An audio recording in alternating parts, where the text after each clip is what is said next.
I want you to hit me as hard as you can. Hey everybody, this is Jason Dean with the Joe Blow Movie Network. Advertising is virtually everywhere and there's no way around it. But somehow it's still not okay when they stick a TV commercial in the middle of my movie without telling me. Let's count down our top 10 product placements in movies. Number 10 is the mega hit Jurassic World. There's a few product placements throughout the movie, notably Samsung mobile phones and the original Jurassic Park Jeep Wranglers, but the reason the movie is on our list is due to their contract with Mercedes-Benz. Based on how much the camera keeps the vehicle logo highlighted in each scene, you would think they must have co-financed the movie. I mean, there's nothing wrong with Mercedes, I suppose, but at some point, where does the movie start and the commercial end? We've been pre-booking tickets for months. The park needs a new attraction every few years in order to reinvigorate the public's interest, kind of like the space program. Number 9 is actually a bit too obvious, honestly. For example, without thinking about it, tell me what the favorite food is of the Teenage Mutant Ninja Turtles. And no, bugs is not the answer. If you said pizza, you're a nerd. You're a winner. And what better way to get some help financing your movie than to go out and find the best deal with a pizza company to be the most loved brand of pizza by the Ninja Turtles. In this case, it ended up being Pizza Hut. But, fun fact, the original Ninja Turtles live-action movie from 1990 was instead branded with Domino's. Where the heck is 122 and an 8? You're standing on it, dude. Speaking of Pizza Hut, here's something I never knew before, and I bet a lot of you might be surprised by this as well. Remember when Demolition Man came out in 1993 and all the world laughed about Taco Bell being the winner of the fast food wars? You do not realize that Taco Bell was the only restaurant to survive the franchise wars. So? Now all restaurants are Taco Bell. No way.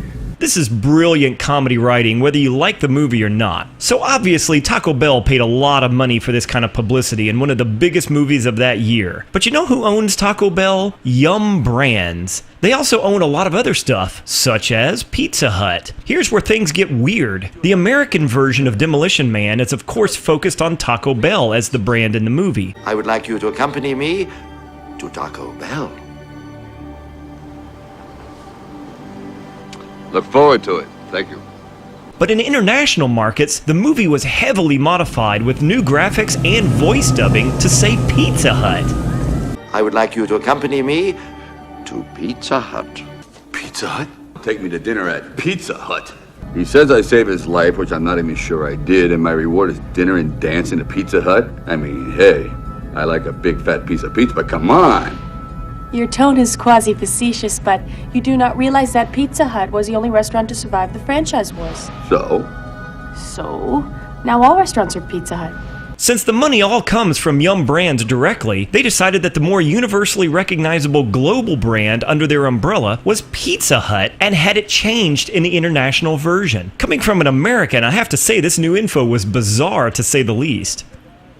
Number 7 is a couple of different brands that pop up in Man of Steel, and oddly, they both get destroyed. Typically, when a company chooses to advertise in a movie, it's pretty much a given that their product should be shown in a positive light. This idea also dictates there should be no damage or destruction of the brand or product on camera. Well, I guess IHOP and Sears had no problems with incorporating their stores into Man of Steel, regardless of the mega fight scenes taking place in their retail environments. Both scenes are memorable moments, and I assume they got their money's worth.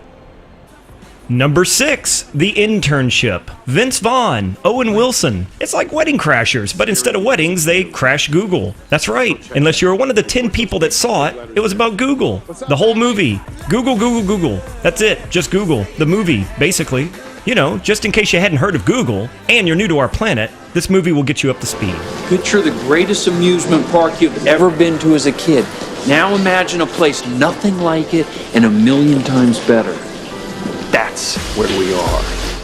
At number 5 is a favorite of mine. Don't roll your eyes. I like The Island. It might even be one of my favorite Michael Bay movies. I dig the concept and the pacing and the action. Good stuff. But you know what I could have done without? I didn't need Microsoft to obviously pay a ton of money to the production of this movie to remind me that they make Xbox gaming systems. Don't get me wrong, I like my Xbox, and a pretty cool thing about the advertising for it here is the concept of full body motion controlled gaming long before they ever gave us the Kinect. So, that's kind of neat neat on a conceptual level. Maybe next time I won't embarrass you in front of your friends. At number 4 is another movie that's almost a bit too obvious, but we put it on here regardless. Just like The Internship could have been literally called Google the Movie, The Wizard from 1989 was basically Fred Savage starring in a 90-minute commercial which could have been easily titled Nintendo the Movie. It highlighted the Nintendo Power Glove among other games and items, but its biggest claim to fame was the debut of the Super Mario Bros. 3 game during the finale. Although it is somewhat of a cult classic for the older generation, the movie ranks pretty low among people who weren't there to see it in its heyday.